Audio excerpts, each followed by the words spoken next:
So my topic with the group is going to be next 5 seconds. And when Rich asked me what would I like to present on, he said, well, what kind of stuff do you see happening with your students? I'm thinking, geez, what do I do? You do this stuff after you've done it for a while, you don't even realize you're doing it.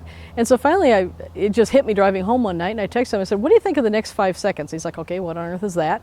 I said, well, my students get so overloaded with, they took off, we're hauling to the left because they're not holding the rudder, they're steering with the ailerons to the right because it's turning left, we're cross-controlled, we're not climbing, everything's, the wheels are falling off the cart.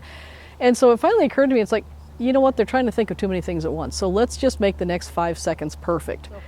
What I mean by next 5 seconds is if we've just added power, we're rolling down the runway, well, what's the next 5 seconds involved? Well, it generally only involves 2 things, airspeed and heading. Okay, we can add a third thing, altitude. But usually you can cut everything down to just the 2 things that are really important right now. So when they think of what's the next 5 seconds, they pick the 2 things that are super important, which after takeoff would be heading and airspeed. Then they can just focus on making those 5 seconds perfect. And it's like, what's the radio call? I don't care what the radio call is. Make this perfect. Fly the airplane before you fly the stupid radio. And they get those 5 seconds perfect. It's like, okay, now you got time for the radio call.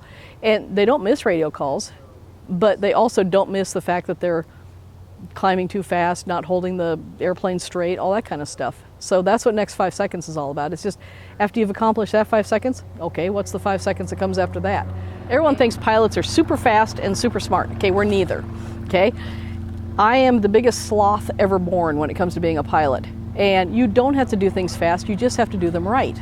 And that's what we do to ourselves. We get so far ahead of ourselves, it's like, oh, I know what the heading's supposed to be. It's supposed to be 300. No, it's supposed to be 030.